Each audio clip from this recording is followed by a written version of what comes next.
Okay, so for today's class, we'll be starting with how to create a simple information architecture. Is somebody trying to say something?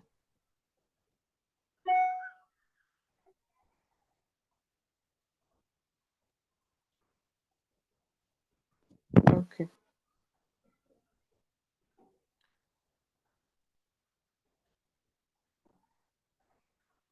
so we're learning how to create a simple information architecture, also a user flow.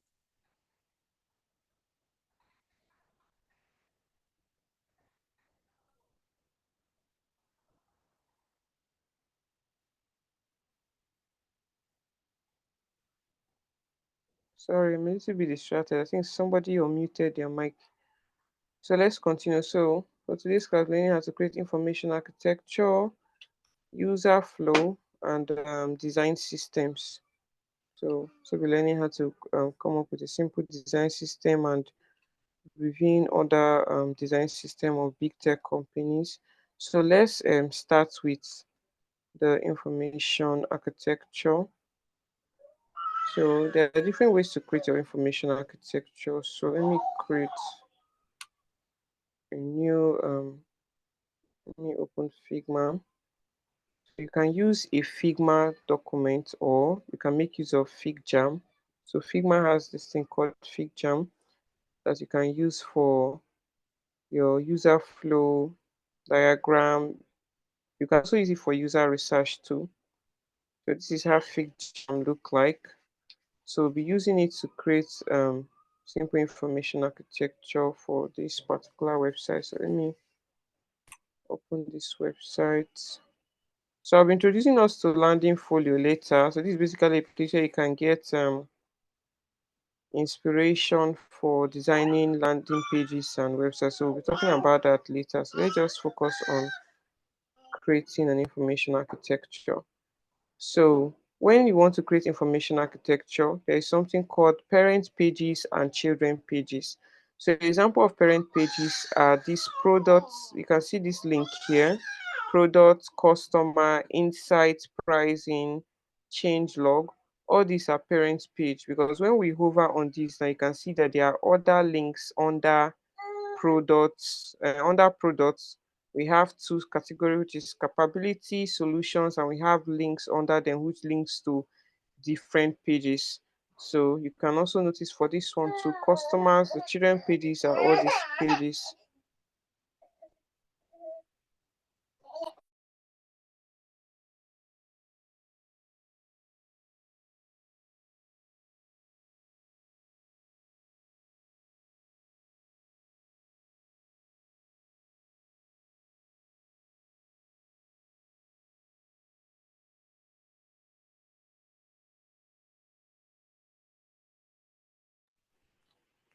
Okay,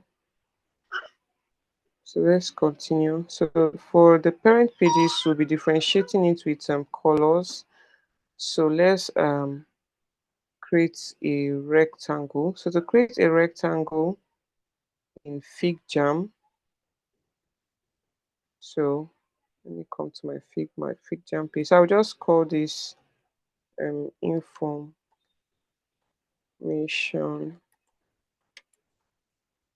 architecture. We'll still use the same FigJam file for our user flow.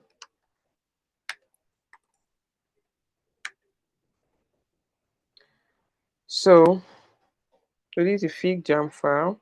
So I'll come here, click on this rectangle. So this is for rectangle now. I'll click on it. I click on this and my cursor will change. You can see it has given me avenue for me to create a rectangle. So I can also change the color of this rectangle. So for this, let me give this okay, let me just give this a light purple. So I'll call this home page because this is the home page of this particular website Interspec. This is the home page. So I want to like draft out the information architecture for this particular page. Please, I hope everyone is following. If you are following, say something in the chat section. So I hope everybody have started have signed up to the LMS. So if you are still having issues signing up and starting the task, there was a task given to us in the LMS. If you have not signed up, so you can notify in our Discord channel so that I can help you out, or some of us that have already signed up will help you out. So the tax is very important. If you don't do the tax, you'll be demoted to beginner UI UX track. So you have to take the tax very serious. Even if you do it and you fail, you'll be demoted back. So it's very, very serious. So that tax that was given to you when you sign up to the element determine whether you still be in intermediate or not. So it's very, very serious. So let's continue. So right now, write home page. So I want to make this text bold. So I'll click on it and make it bold like this. I can also change the font size, the font style rather. Also click here, you can change the font size, font style, and also the font size. So let me increase it to medium. I want this to be very large. Can you make this large? Yeah. So the next one we're going to do is to indicate now this is our home page. So now we're going to indicate these parent pages. So I'm going to use rectangle for that. So I'll come here, click on this part again to create my parent pages. So we have 5 parent pages. So I'm going to draw 5 boxes. So I'll just duplicate this.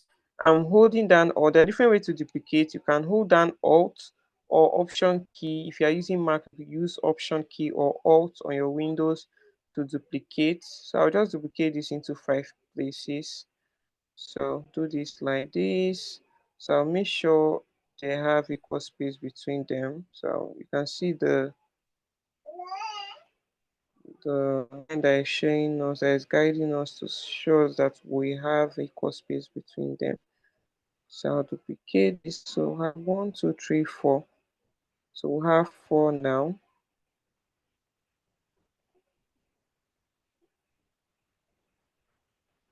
So somebody said they are not seeing anything. Gabriel, are you, maybe it might be your network. Please, is everyone seeing my screen? Those that say they are following, is everyone seeing my screen? So let me select the whole of these and ensure is in the center like this. So Figma has this guiding line that shows you whether your work is in the center. Okay.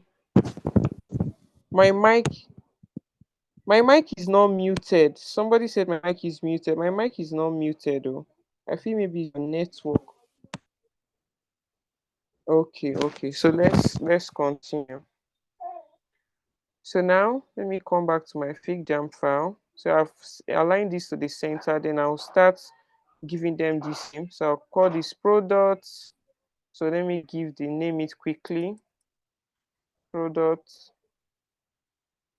Call this customers. Call this customers. Insights, pricing, and change log. So next one will be insights. Insights, pricing, and change log. So now I've written those ones. So the next thing now, let me remember what I said. We have parent pages and child pages. So for these parent pages now, which is like the main page the person will see, I'll just give them pure purple. Then for my child page, let me duplicate this. So I'll connect the whole of this with an arrow. I want to connect this and this. Connect all this with an arrow to this home page. Let me show you what I mean. So I'll click this and click here. So I'll come here, click on arrow. So I'll use this one. Click it that way. Then I want to also draw a line. So let me look for the line. Sorry, I'm trying to get something.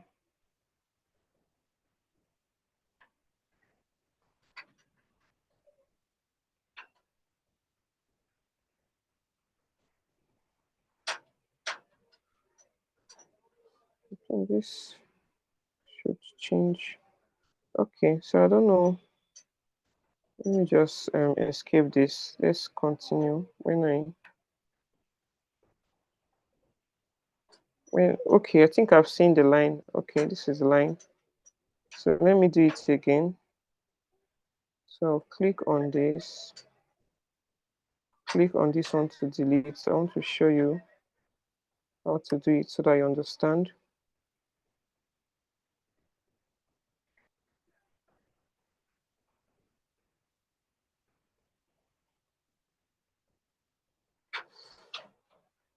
I made mention of somebody is asking. So please, you thought about the assignment. I was talking about the tax. So I don't know if you're aware. We have an LMS, and everyone was asked to sign up to the LMS, and there is a tax when you sign up. So that tax will be used to determine whether you continue with the intermediate class or not. So if you pass the tax, you remain in intermediate. If you don't pass, you'll be demoted back to beginners. So that's what I was trying to say. So I clicked here now, then I'm drawing a straight arrow. So this arrow will change it to line in a bit. So I'll make it straight, keep it here. Then let me click on the select and I'll change this to line here.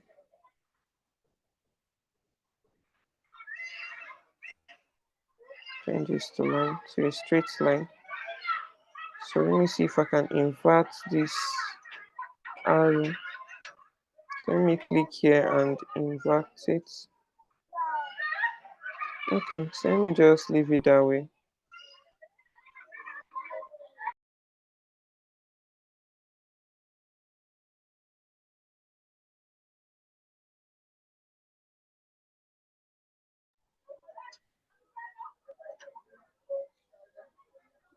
Okay, so let me leave that. So I just want to extend this. Okay, let me change this to a line first. Then bring this down. I think that will be better than leaving it that way.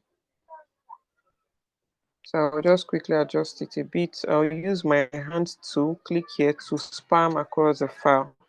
So this hand tool is also on the main Figma file where you use it to spam across the file. So I'll just click this and change it to line here. Then bring this down.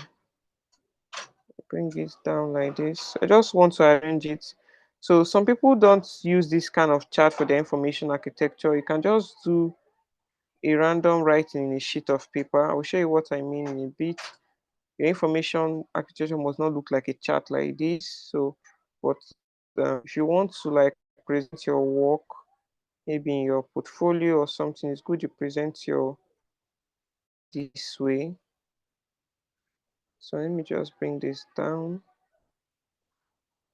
a bit, then I'll draw another line like this, drag it here. So let me delete that and press escape.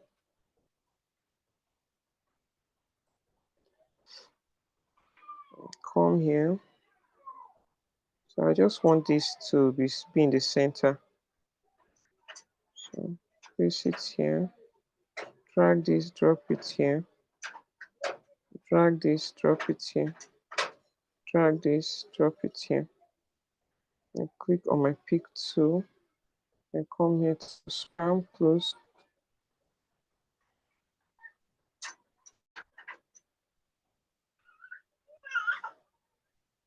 So let me just do a little touch into the line so that to look better. So I'll just reduce the size of the line.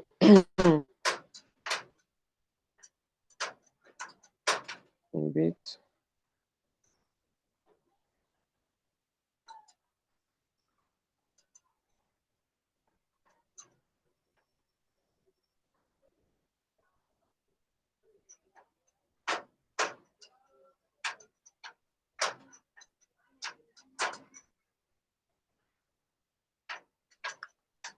I'm sorry, just want to work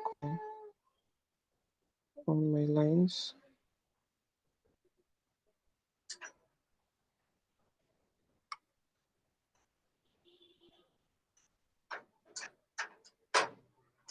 Okay, so I think this is better. So remember, these ones on purple, they are our parent pages. So our child page now, we're going to duplicate this. So if you watch here, so if you look over here, the product, there's two sections of navigation. Here we have capabilities, here we have solution. So all these are linked to individual pages. So we just section this with capabilities and solutions because each of those sections have different pages. So I'll come here, let me change this to capability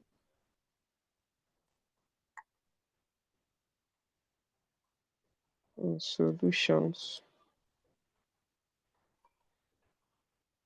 So I'll give these two a different color so that it won't confuse us. So these are like children pages. So I want this to be a faint color.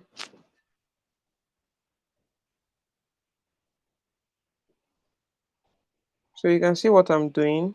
So I click on here, click on this place. I want to change the color, but I want to work on the coloring so that the difference is going to be obvious. So the home, and also work on the coloring of this children frame. So I'm selecting the two. I'm holding down shift. I click on the first one, hold down shift, click on the second one, then click here, then go to this place, custom, click there. Then I want to adjust the colors because if we give them different colors, it will be easier for us to identify the one that is a children frame. So let me just give this color.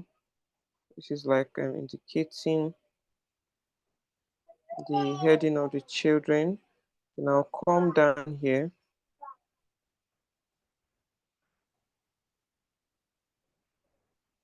So I'll come down here. Let me just list the pages quickly.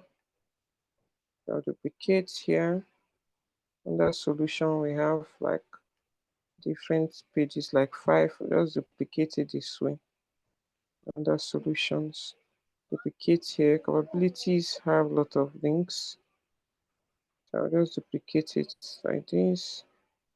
Let me just align them so that it will look well arranged. I'll just duplicate this too. Then I'll come here. Under product, we have unified feedback repository. So I'll write it here quickly. Unified feedback.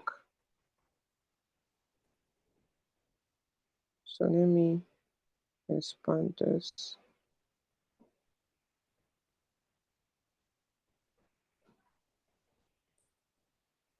So unified feedback.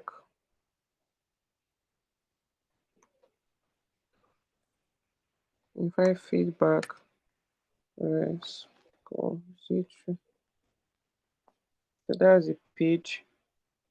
So once you click on it, you see the full this thing written there. So the next one is custom taxonomy. So write that out quickly. So custom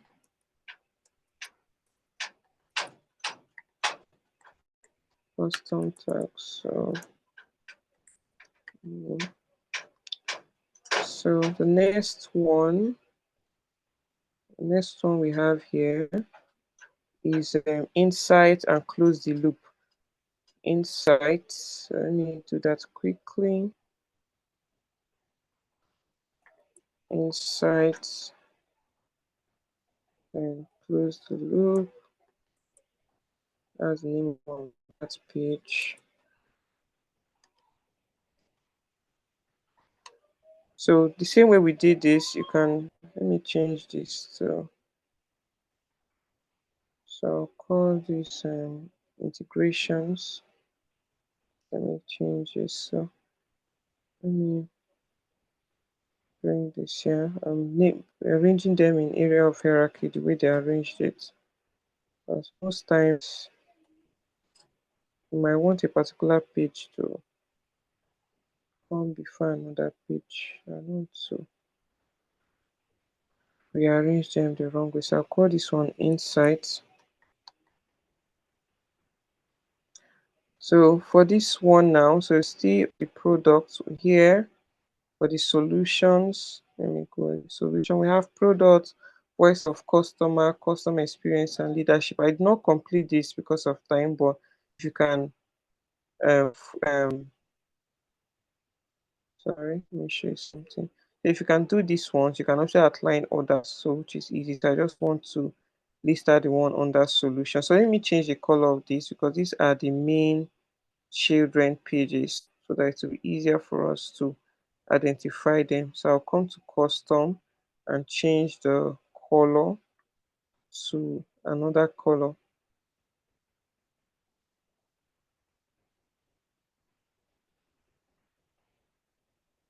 Looking for a good color I can use. Make it standard. Okay. So let me leave it this way. I still feel I should work on it. Just touch the color a little bit.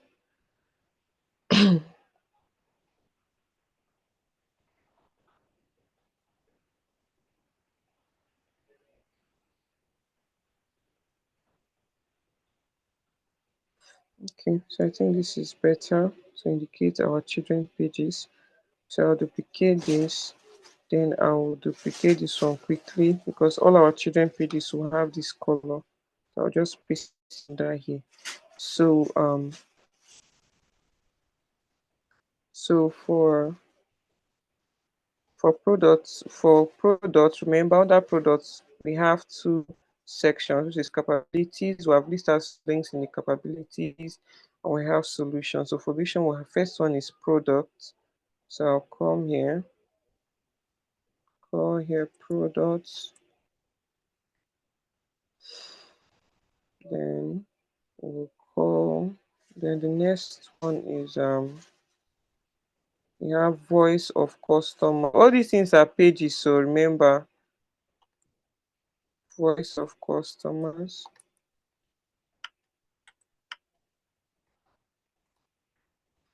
So as a designer, so imagine you are being hired to come up with a design for all this, for this particular brand Interspect. You have to come up with a design for all these inner pages. Some of us as beginners we usually think that what the numbers of screen will be designing is just one, or the numbers of page. There are some projects that you'll be hired for.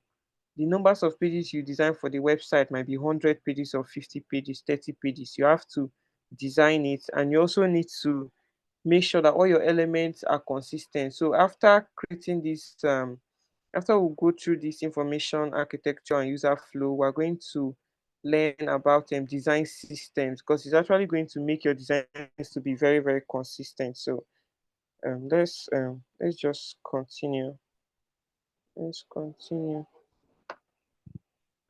So most of what just feed is one screen. We design most times if you are hired for some job, you have thousands of screens to design for. So here we have a voice of customers, we have a customer experience and leadership. So let me outline it here. It looks like I'm missing something. Let me go through this again. Okay, here we have product. Okay, product comes first. So voice of customers. Let me bring this one up here. We call this one product.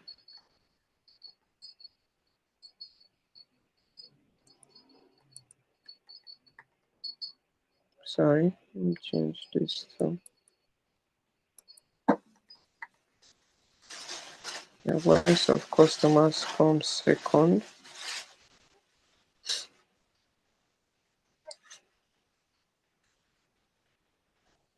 Then the next one is customer experience and leadership.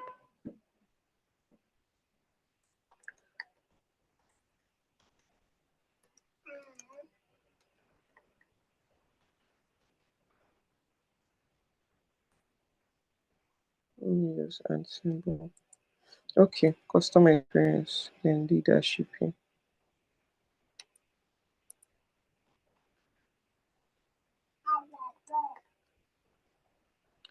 So in how this is how this happens in real life. So most times if you are hired for a project, so the most time for you to come up with the information architecture, you will need to have a meeting with the client. So it's not as if like and when they give you there are sometimes that the PRD, which is product required documents, the brief of what you'll be designing for. So it's like a document. What I'm trying to explain is the PRD, product required document, is like a document that contains details about all this and all the things you'll be designing for the brand that hired you. So when the client hire for the job, they'll give you the PRD. Most times the PRD already contains details about all the pages. So for you to like know where and which page come before the other and which link comes before another link, you need to like create your simple information architecture to just like visualize things to know how after this page if somebody wants to go to if this because most times there's a particular page that might have thousands of pages inside them. So you need to like outline it so that you won't miss out some things. But there are some cases where and the client has to sit down together over maybe a meeting, it can be a Zoom meeting or a physical meeting for you to come up with this together. So in some cases, then if you are working for a big company, like for example, this big tech company, some of them already have teams of people that their work is to come up with this information architecture. So most times your role differs depending on the company you find yourself. If you find yourself in a small company, so most times you need to wear different hats. That's why it's good for you to know user research. You need to know how to come up with ideas as a designer. We have talked about secondary research and others when we're dealing with user research. You don't just jump um, into Figma and start designing. You need to understand what you're designing for. You need to come up with research. Know that people that will be using it are real human beings, and you need to understand the problem you are solving. So we've already covered details about those stuff. So most times you might just sit down with the client and come up with this together. So there are also some scenarios where the peer review already contains this. So this the same way we created this. So let me draw an arrow so that we'll know how this is connected. So let me just draw a line, and under the line, then I'll draw another line like this. Let me draw a straight line. Then I'll click on my pick tool, then extend this, increasing the size of this line.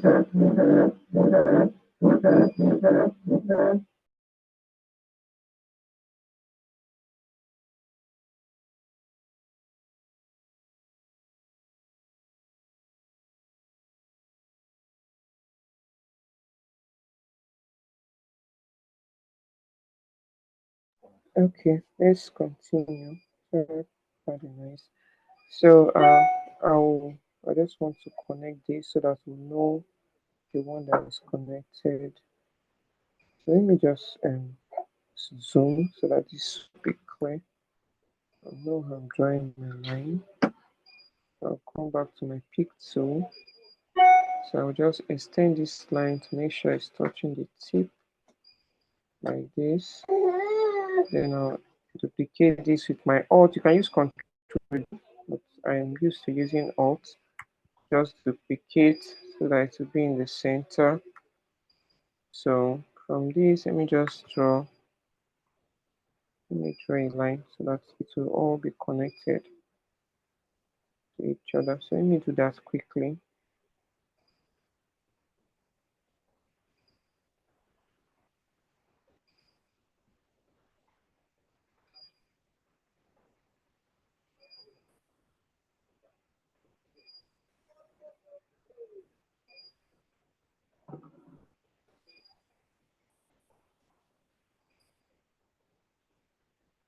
just basically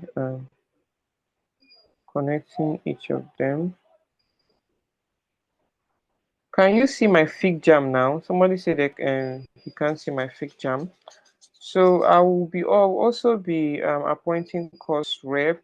So I would love to choose. Can you see my screen now? Okay, right now I'm on fig jam. Can you see it now? Please, if you can see my screen, say something in the chat section. Maybe it might be your network. Can you see my screen? Okay, so I think that's your network. The person that said you can't see my screen.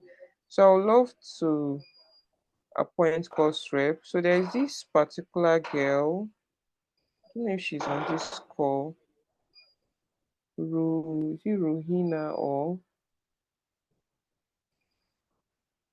Rufina? Rufina Harry. I think you're the one. Please, can you hear me?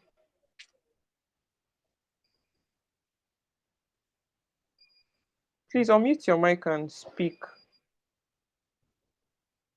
Can you hear me? I would love for you to be our course rep. So you be assisting us, you'll be assisting me in class. So can you hear me clearly? Please unmute your mic so that I'm sure you can hear me. So I would love you to be our course rep. I think I've watched some things you usually do in our Discord group, and it looks like you're very active online. So if you're not active online, you can let me know. But from what I'm seeing from the Discord channel, you're very active.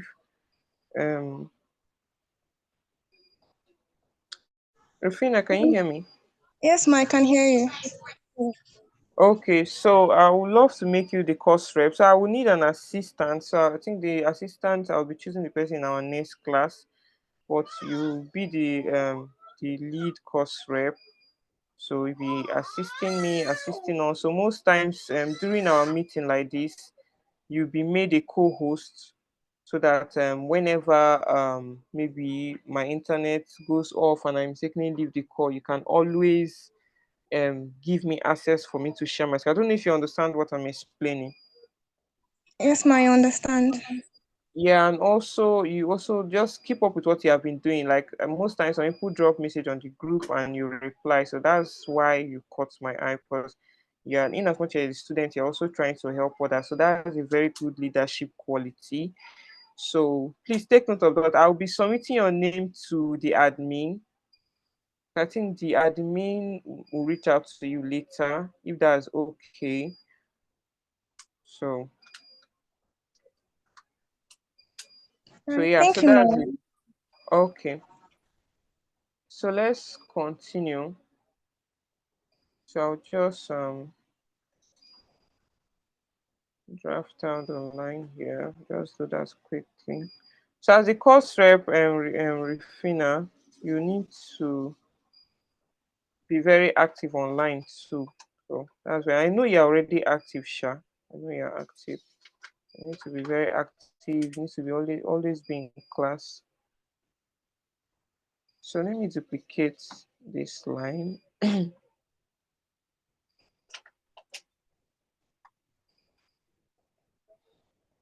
Try another line.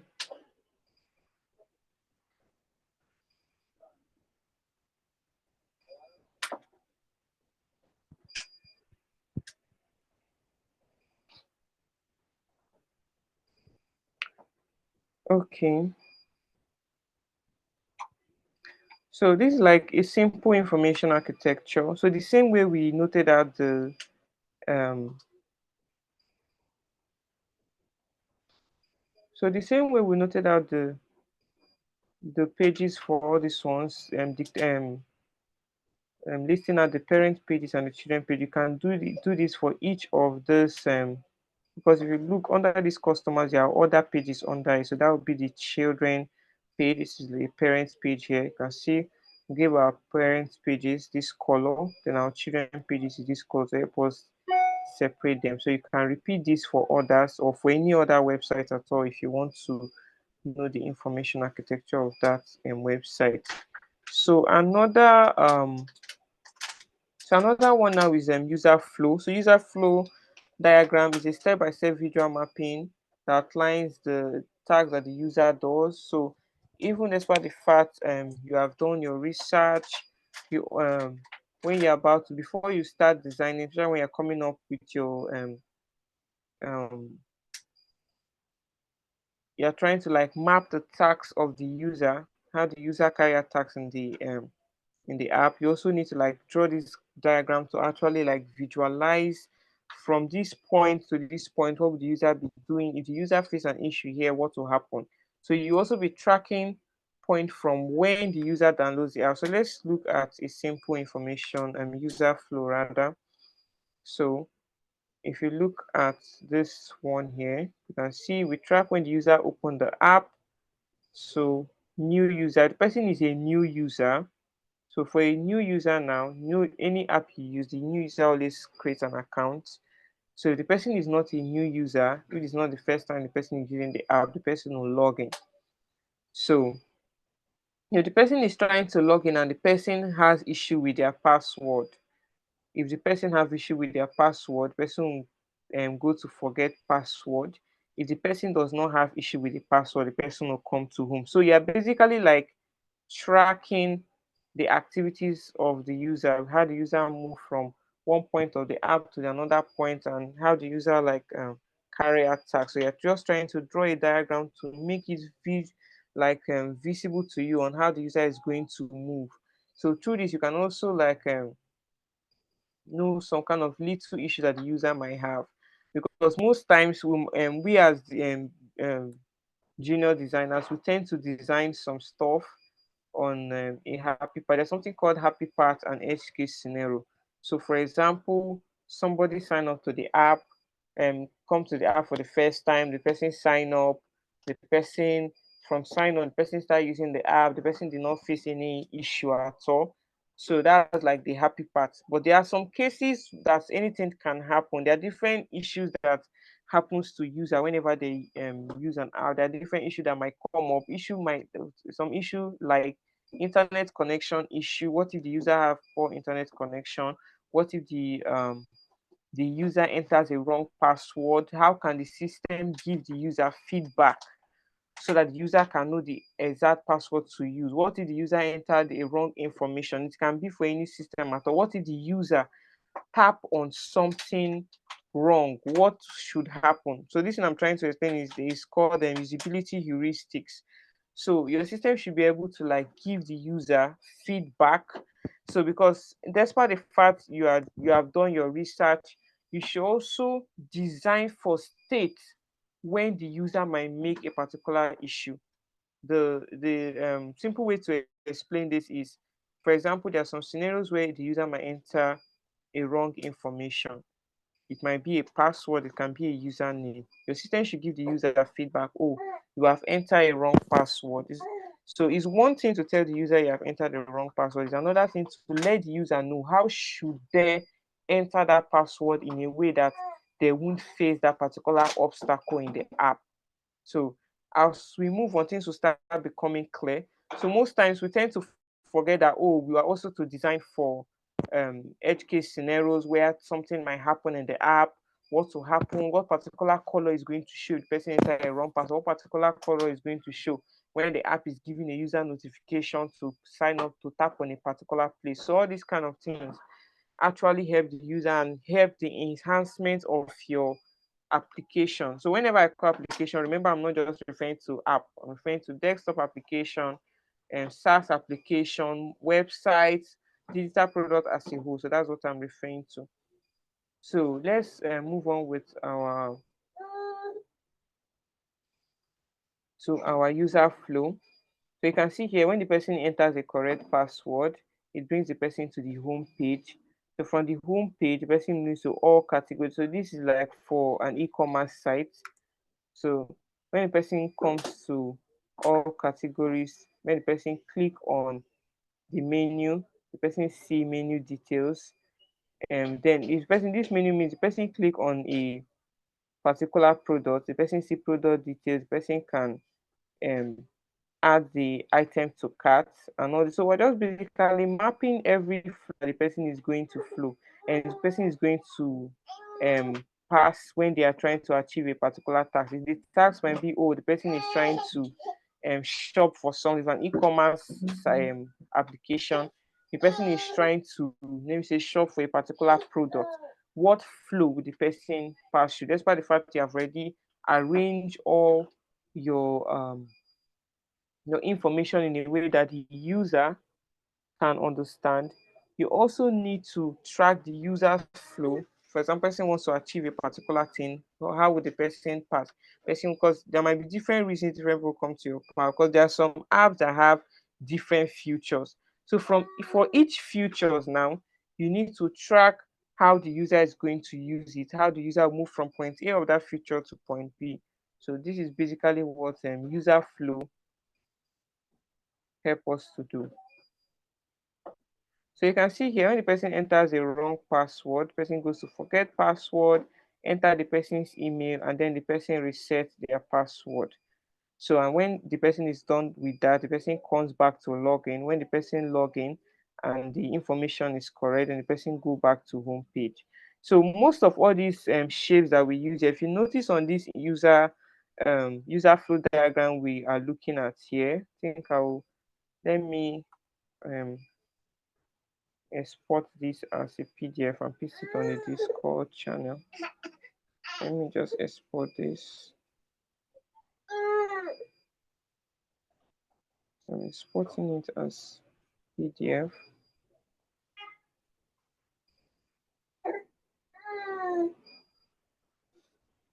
Alright, I just want to paste it on our Discord.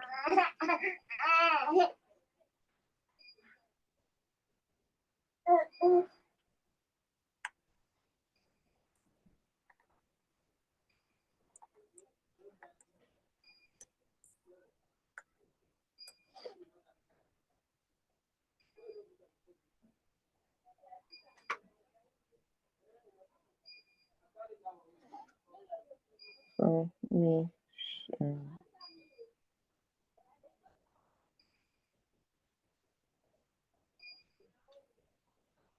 sorry, let me just share.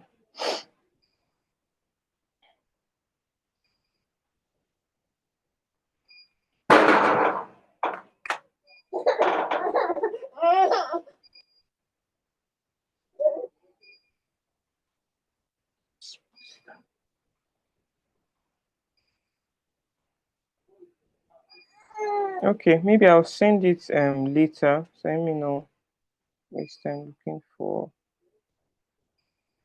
the name of the file. Okay, I think I'll send it later. So Rafina, maybe remind me so that I won't forget to share the file. Yes, I'm sharing my screen. Somebody is asking whether I'm sharing my screen. I'm sharing my screen. Can you see it? So I don't know if you can see my screen. Maybe it might be your network. So let's go back to the user flow. So I was trying to explain something that in user flow, if you can notice here we made use of circle, we made use of a polygon shape, made use of rectangles like this. So all these things all these shapes you are seeing here has meaning. So this is the meaning of the circle. So the circle indicates the beginning and the end of a user flow. So entering point and final interaction. So here the entering point, here final destination. For example, the entering point is when the person goes to Play Store, downloads the app, person opens the app. This is like the entering point. So when the person logs in, so here is another destination, forget password, where the person will either go this way, and when person reach this point, person will go this way to enter password. So that's the meaning of the circle. So the polygon shape, you can also call it a diamond shape, use where a user is to make a selection, either yes or no. selection, so you can see it here. A new user, if true, person comes here. If true, rather, person comes here. If no, person goes this way.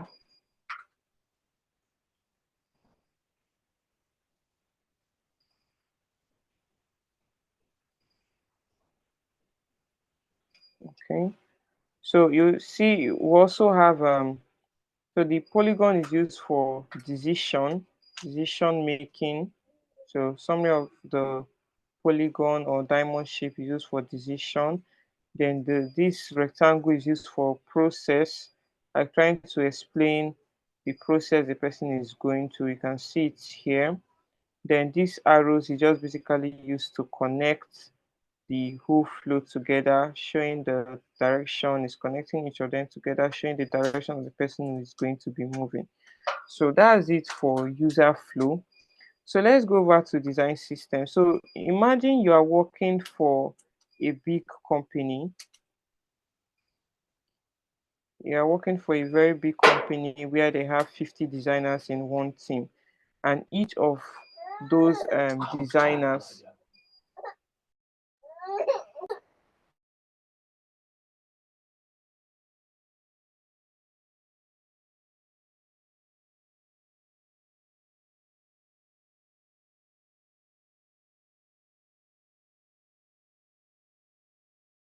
So imagine you're working for a big company, and each of that big company um, has 50 designers in their team. So the best way for them to like manage the way they work is that they have a particular system that is like their guide. So we'll be understanding what design system means in a bit and the things it contains. So the design system is basically like their guide, so that if, for example, um, we are working on a particular file and we are 50 people working for a particular product. Let me say we're working for Google and we're working for Google and we're 50 designers. If you notice, all Google products, they look similar. That's because whatever product they are working on, whether they have thousands of designers, they are actually following a particular guideline. They're actually following a particular design system. Their design system entails buttons. So let's open a particular design system so that we understand better what I'm trying to explain. So most of all these big companies, they have their design system. So let me open this link so that we can review design system of big companies so that we understand better. So I'll go to design systems for Figma, design systems for Figma.com. So this particular link is like this particular website is like a collection of all design system for big company. You can see here we have design system for AWS, Airtable, even Atlassian. I don't know if you know of Atlassian. They are into project management software. Even Google design system is here, IBM, Chaka UI, AWS, even Figma design system too is here. We'll be reviewing that in a bit. Apple design system. This is like design system of big companies that you can review to know how they come up with their design. Even Shopify too is here. So you might be asking, why do these big companies give their design system so that other people can use it? That this is because most of all these big companies, one reason is because, for example, a company like Google, they give out their design system so that people can know how to design application for Android platform, because Google is the owner of Android. I don't know if you understand what I'm saying. So they basically outsource the design system so that people that want to design Android apps, they'll know how to come up with it, and it can also like improve your design skill. Design system is not only for you as the designer, it also helps the developer. So let's review one design system so that we understand what I mean. So let me look for um, Figma design system. So this we reviewing this design system to make you to know that Figma was not built by a robot. It was built by human beings like designers like me and you. So let me look for it. So let me drop this link on our Discord channel so that during our free time we can review review other design systems by ourselves. So once you come to the one you want to view, so you see the Figma link here. So most of all these big companies, they use Figma to come up with their designs. So that's why you see the link here. Even Apple, they make use of Figma to come up with their product. So once you click the link to bring you here, then you open in Figma. So I'll just open it.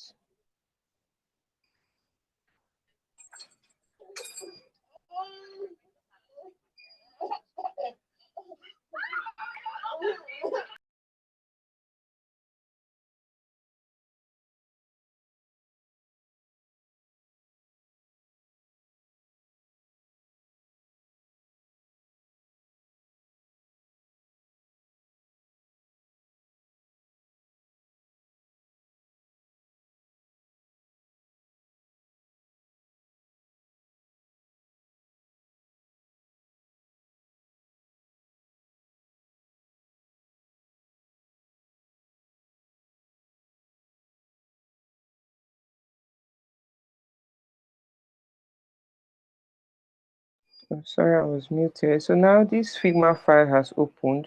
So you can see this is Figma design system. This Figma application that we use to design. The software, which is Figma, that we use to come up with our designs, they were built by designers like me and you. So this is the color that they use. They state their colors, their typography style and sizes, their icons, different icons that they use, even their input field.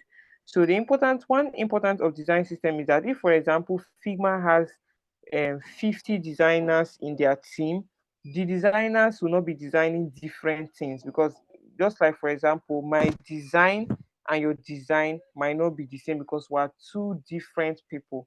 So the only way our design can be the same is if we're using the same design system, because that's the best way, like, to make sure that different people come up with the same design, especially when they are working for a particular company. And all these companies, they have their own branding, they have the way their icon is, they have the way their text is, just like what I mentioned in our first class, the first classes we had, that there are some people that most of all these big companies, they hire them for their work, to just for them to just design icons, typography only.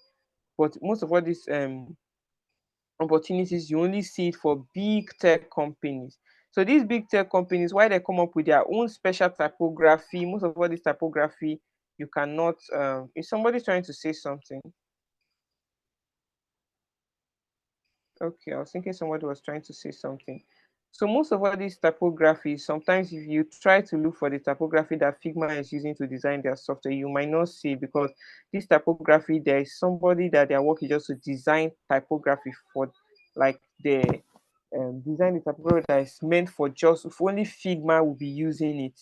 So some big companies, if you try to find the typography they are using, you might not see it. But here, Figma, they use the font that we can find on Figma, which is Intel. Please, is somebody trying to say something? If you want to say something, raise your hand. Oh my God. Okay. Sorry about that. I've muted the person. So let's just review this so that you understand what I mean. So let's review this is design system for Figma. So let's review. So if you see now, all these buttons we use for our, that we see on our Figma app, our Figma, you can see it was designed by people like us. You can see the example of the button is this share button. You can see it's similar to the button we have here. So you can see the most of what these um stuff that, for example, you want to edit the corner radius of something. I don't know if you have tried doing that. You see most of all this stuff. I think they call this the name they call this. Let me click here to get the name. If you click here, you see, okay, they call these values. So you can see closely most of all these things you are seeing here. This is like, it's called slider. So when we go into UI patterns, you understand the names of some of all these things. So you can see all these things that we use to align our tools, align our elements rather. You can see it was designed by product designers like me and you. So because most times when we imagine most of all these big products, you might be thinking it's an AI that designed it. It's product designers like me, and you can see their icons. These icons is customized to them only. It's customized for Figma. You can see some of the icons they used to use here. They even went as far as naming the icons. Don't know if you can see this thing that make us, for example, you want to design a mobile app. You know, first of all, um, click on this icon to draw a frame. So they give the drafted out their icon and also give the name to their icon. So anybody, if they have thousands of designers in this their file, all of them is going to follow this their design system. You can see their coso. You can see how they gave colors. I mean, this is their coso. For example, you know, Figma has this collaboration feature that helps people to collaborate, whether there are thousands of people. And somebody is saying, "Sir, I'm not a man, I'm a woman." I don't know who is referring to me as. I don't know if my voice is manly. Yes, I know of material.io. We'll be reviewing that in a bit. Yes. So we'll be reviewing material.io in a bit, yeah. So I know about that, even a human interface guideline too. So we're just taking it slowly so that we understand. So you can see these courses, you can see how they gave the design, how it's going to look. If, for example, I was talking about Figma collaboration future, where thousands of people can be in one Figma file, and each of them have different courses with different colors like this. So you can see they outline all their icons with different names. So you can see all this kind of design system. They even went as far as like explaining, giving annotation of what a particular design system, a particular element is going to be used for, all those stuff. So let's review this one.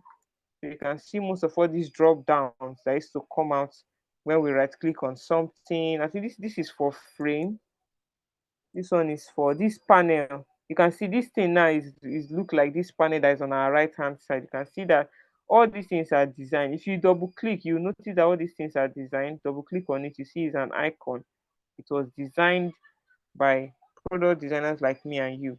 So this is just to give you a visual representation of how most of all these big companies they come up with their product, because Figma is a very big tech company. They don't just have one designer, they might have 100 designers, and there should be like a group, a standard or a guideline, or a, let's just use the word, a design system.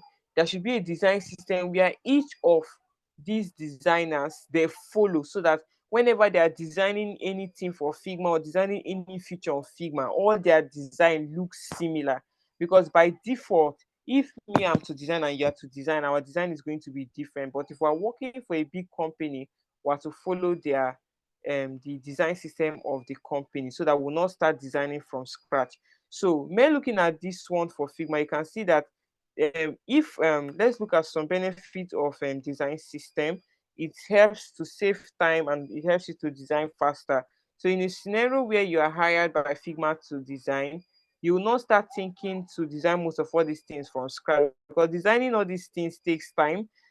So if, for example, Figma hires someone and be like, "Oh, Gabriel, we want to design this. We want to design this particular feature on Figma." You don't need to start designing all these elements from scratch. They already have a design system where you just go there, take the things that they have stated in their design system and come up with the design faster.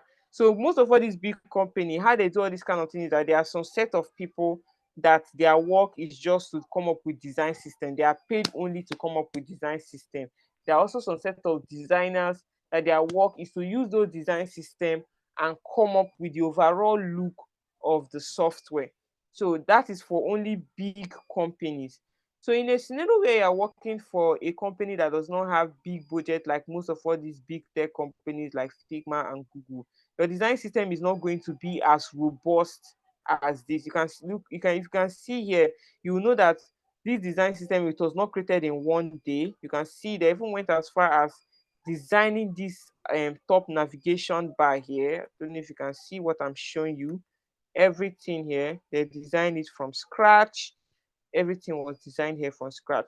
So in reality, that creating this kind of huge design system like the one we're looking at, can take months. It can take some people design system for years or 2 years. That's most of all these foreign companies. They actually they are not in a hurry to develop. Some of all these big companies, they actually take time to come up with their design system. They might maybe set 1 year for them to come up with design system for them and for their own company, that any designers that want to design any product for them can always use. It can take them time. But in a scenario where you are working for a company that has a very small time frame, your design system is not going to be as robust as that of Figma. There are just some little things your design system is just going to contain, so that you can start designing for the company. Like most times, some companies might hire you to come up with a design. There might be, oh, our timeline is 3 weeks because we want to develop it and push it to the market. So in that kind of scenario, you're not going to come up with this kind of huge design system. We'll be looking at other design system in a bit. This is just for Figma. You're not going to come up with this huge design system like this. So the main thing you're just going to specify your design system is going to need, for example, when you're working in a very tight time frame, your design system, you just come up with your color palette, your type styles, your shadows, your button, your input field, and you're good to go. So once you have these three, five, 1, 2, 3, 4, 5, you're good to start any project at all. So your buttons, you create them as components so that it can be reused. I'll teach you how to do this in our next class.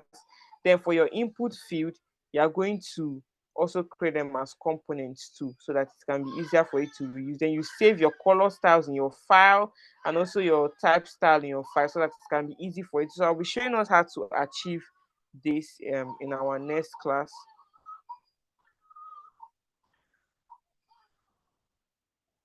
Yeah, some people call, and most of all these things have different names. Some people call it style guides, some people call it design system. So this minified design system, you can call it like a style guide.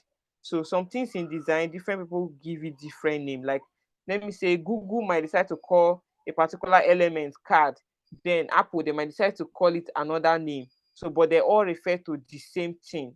So as we move on in this our design journey, you tend to understand that some different companies give different element different names, but they are all referring to the same thing.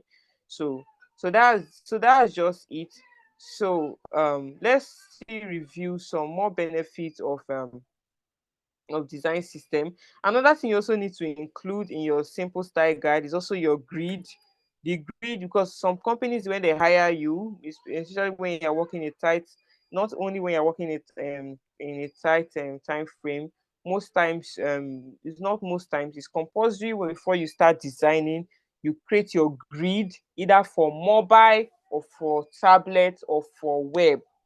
If you're designing your dashboard too, as we move on, I'll teach you how to come up with your dashboard designs and your grid, all those stuff, so that it will be easier for you whenever you want to design dashboard. If you don't know what dashboard are, just hold on. When we move on, you you will understand most of all this stuff, what a dashboard mean, what SaaS applications are.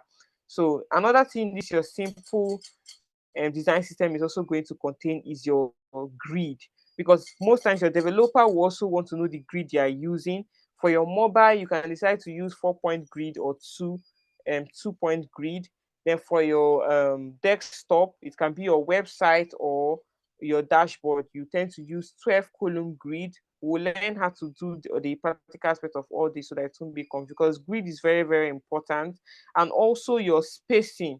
So your spacing. So whenever you're spacing any elements, I'll teach you how to an easier way to work on your spacing so that your design will have a very good spacing. Your design will be consistent and it will look good, because most times you don't, if your design might be okay, but your spacing can make your work look very ugly or amateur. So as we move on, I think in our next class I'll teach you how to come up with a good spacing, how to use spacing in a way that you always remember how to space your work. Because most times, starting out as a junior designer, you tend to forget how to space your work.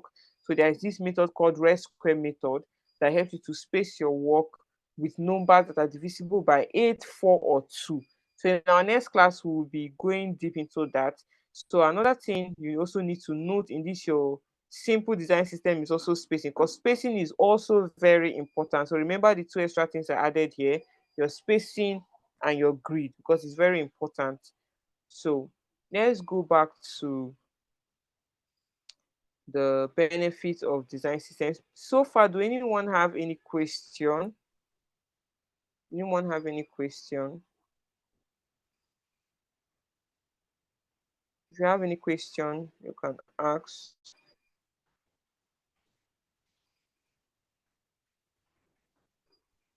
Hilda, I don't know what you're saying. Called what? I don't understand what you're asking. Adebola, I don't know what the meaning of what you say, what you're saying. Maybe you can rephrase so that I understand better. So so far, do anyone have any question?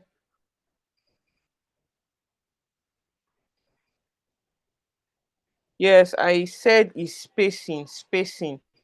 Like the spacing between each of your elements is good. You define that in your design system or in your style guide. It's good you define the spacing you are using, because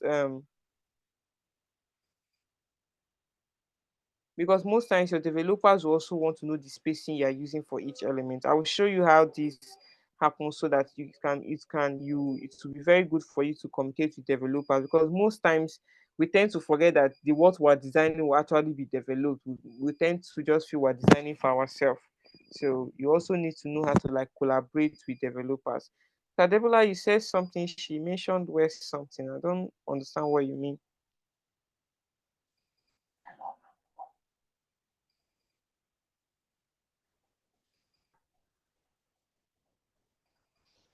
So so in the absence of any question, I think we'll just call it a day here, and we'll continue in our next class. And so Adebola, you said we should reach.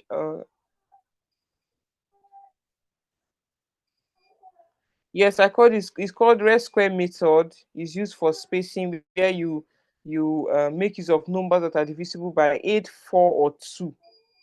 Yes, so that's what I mean, rest square method. So I'll be teaching you guys how to come up with that in our next class to help you with spacing. So that will be all for today's class.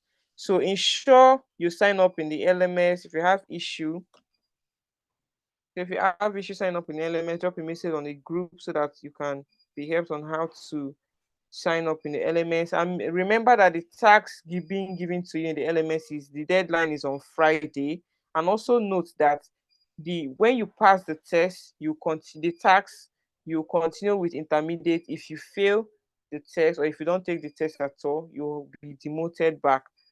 So you have to take note of that. So you passing that test determine if you still remain in this intermediate class or not, or you'll be demoted back to beginners. So that will be all for today's class. So see you all in our next class. So course rep, please reach out to me so that I will send the PDF I wanted to send earlier. Gabriel, okay, you say you're having issue regarding the tax. So reach out to me on the um, Discord channel so that we can take it up from there. So that will be all for today's class. So see you all in our next class. So yeah, so bye guys.